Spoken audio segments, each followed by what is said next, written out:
YouTube, how you guys doing today? Here again to bring you another vlog about our team and what happened at the Halo World Championship. This vlog is a little overdue. After the tournament ended, we kind of took a break for a little while, at least a week or two, before streaming or doing much of anything again.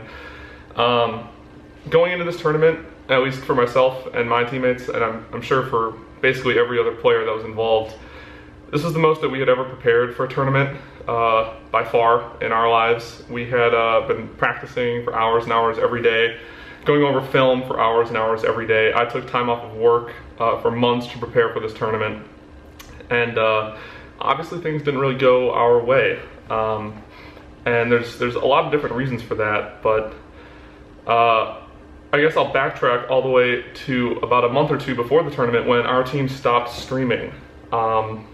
As many of you guys probably know who follow our team, we stream a lot. We try to create a lot of content for you guys, and obviously enjoy streaming all of our scrims and everything online for people to watch. And as a team, we thought it would be better if we focused solely on trying to practice and not have any distractions at all during those practice sessions, and didn't want to give away anything for the tournament, but we felt more like it helped us than it would have helped any other team to not stream any of our stuff. So for about a month or so, between X Games and then regionals and then Worlds, we stopped streaming. And after we stopped streaming, it definitely made a difference. We were able to focus on what was important a lot more. We definitely made improvements, but it just seemed like a common thing with our team where we would talk about stuff, we would make improvements for one day, and then 2 days later maybe we would make the same mistakes that we had just talked about fixing.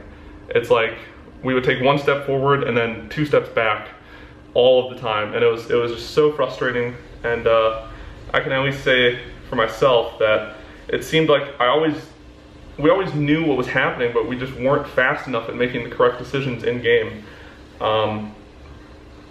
Personally, to try to prepare for Worlds, at least I had a hard drive full of VOD of film for different teams from Halo, and it was mostly full of CLG, to be honest. But there were other team scrims. A lot of other teams copied us in not streaming. CLG was basically the only team that streamed because they were so good. They knew that they could probably get away with it, and it ended up working out quite well for them.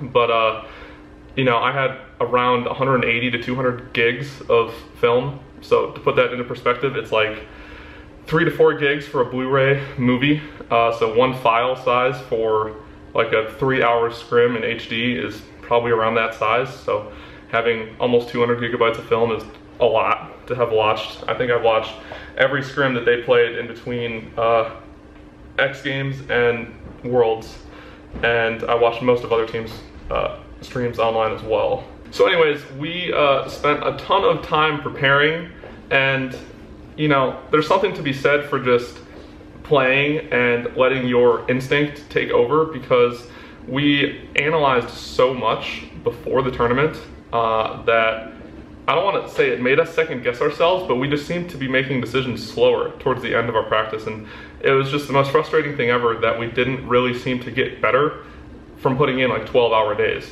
Like I would wake up in the early afternoon or around 10 or 11 a.m. maybe, like every single day, and I would watch all of our film from the night before for several hours. I would spend time watching other teams for several hours. I would try to go to the gym for like an hour or two, come back. I would take part in our practices for 3 to 4 to 5 hours, depending on how long we scrimmed for. And then we would usually watch theater, not just the rebroadcast, but the theater afterwards for at least an hour or two. And then finally have time to ourselves to go to bed and wake up and repeat it all again every day for as long as we could before Worlds. So it was just super disappointing that we ended up not doing very well. Honestly, at the tournament, I don't want to say we didn't take the series versus Renegades very seriously, but we didn't play with a sense of urgency, which they certainly did. You know, they're an incredibly good team.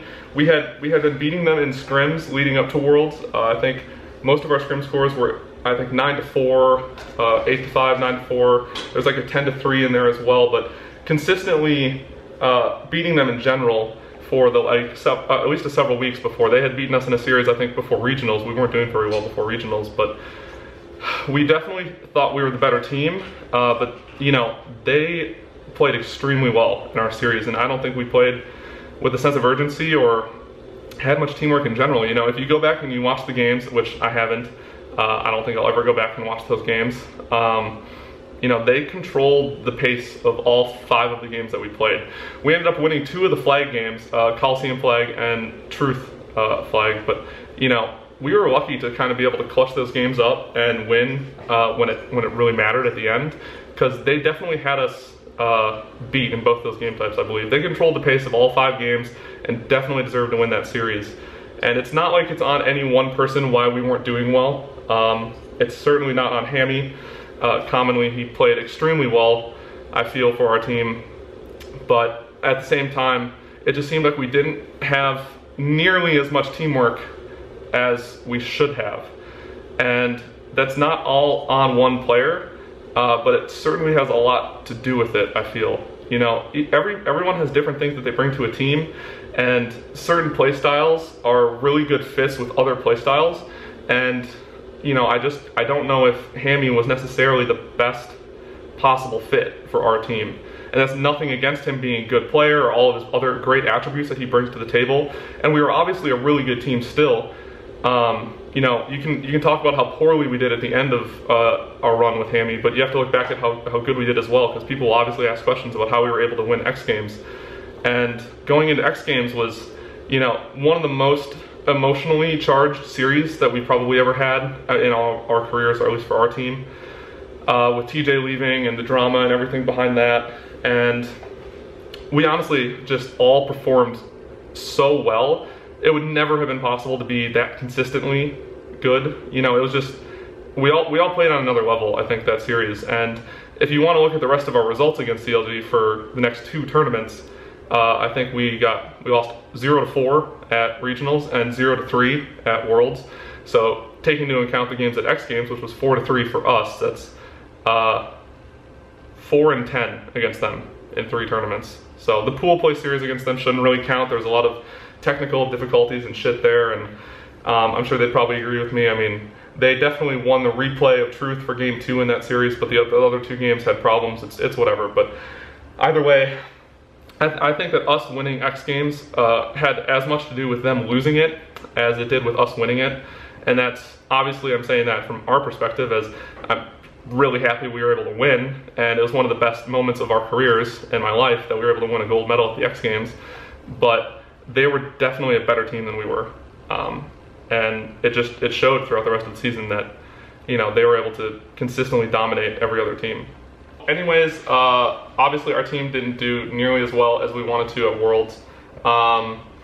It was really, really disappointing, especially with how much time we put into it. I mean, it was so many sacrifices from all 5 of us to try to make this work, and it was just so frustrating that it seemed like our team never seemed to really get better. And I feel like, you know, if we played that whole series against Renegades 10 times in, you know, 10 best of 5s, we would probably come out ahead in a majority of them. But all that matters is the one series that you play on that day, and they were 100% better than us that day, and that ended up costing us the tournament. So anyways, moving on from there, we had some pretty important decisions to make. Do you want to explain that? Yeah, so after the tournament, we decided a couple days after that it was probably the best if we decide to, you know, try and find a different teammate, rebuild a connection, kind of start fresh. I think ending a tournament in like a 5th or 8th position with the success that we've seen, I don't think any of us could have really taken that and moved forward with it. I think that's a pretty big stinger to all of us with how competitive we are. We decided to kind of like analyze who the best players were that we could maybe pick up from another team. Obviously, Allegiance had performed well throughout most of the season.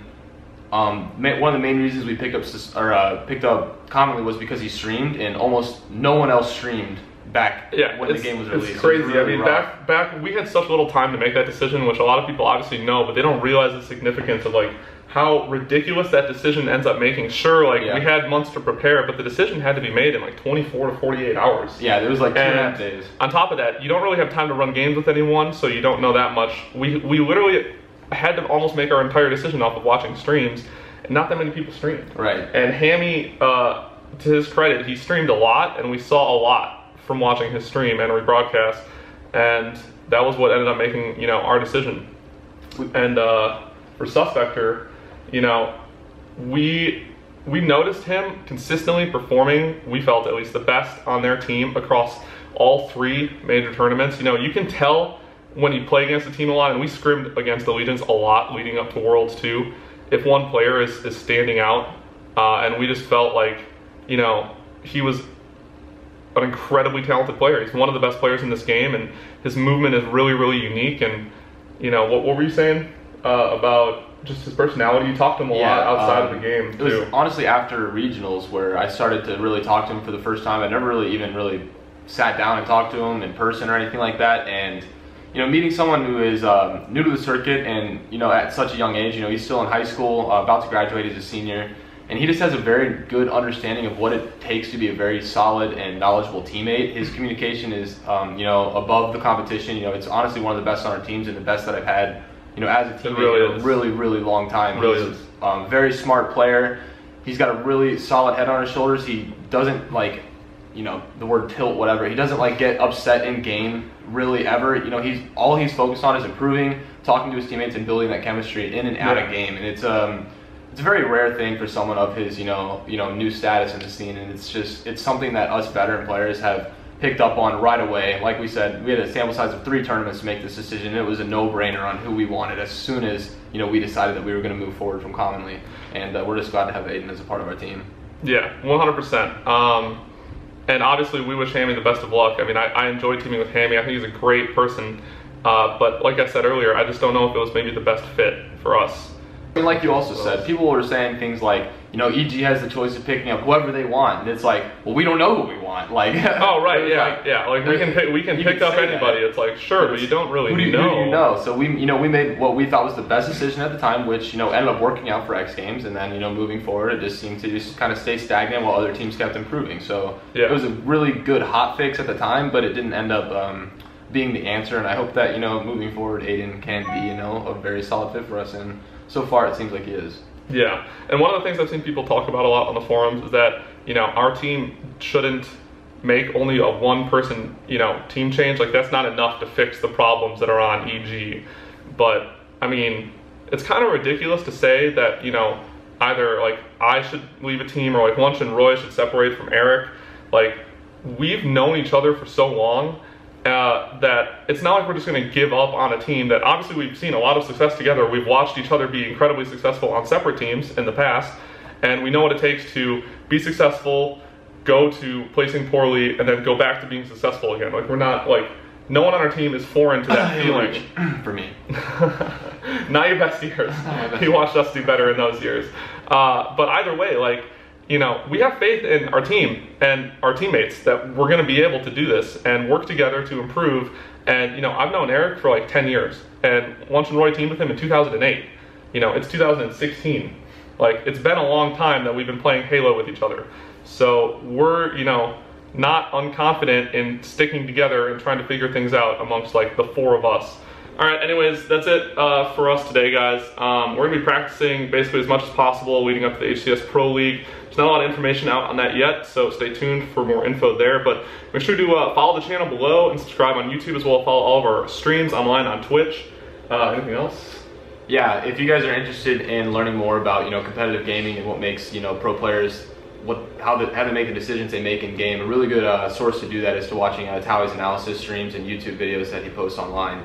It's one thing to watch, the pro players play their scrims from, my perspective alone, but watching it from his point of view, he's able to give a more of an in-depth analysis as to why I'm making the decisions I'm making, because I'm not able to do that while, the fast-paced game is going on. I'm more focused on talking to my teammates and communication, and he's able to, provide that, very in-depth analysis of all that information, and, you should definitely check that out if you're interested in learning more about, pro gaming itself. It's just something nice to do. Alright, well, that's it. Make sure to subscribe to the channel below, and we'll see you guys later.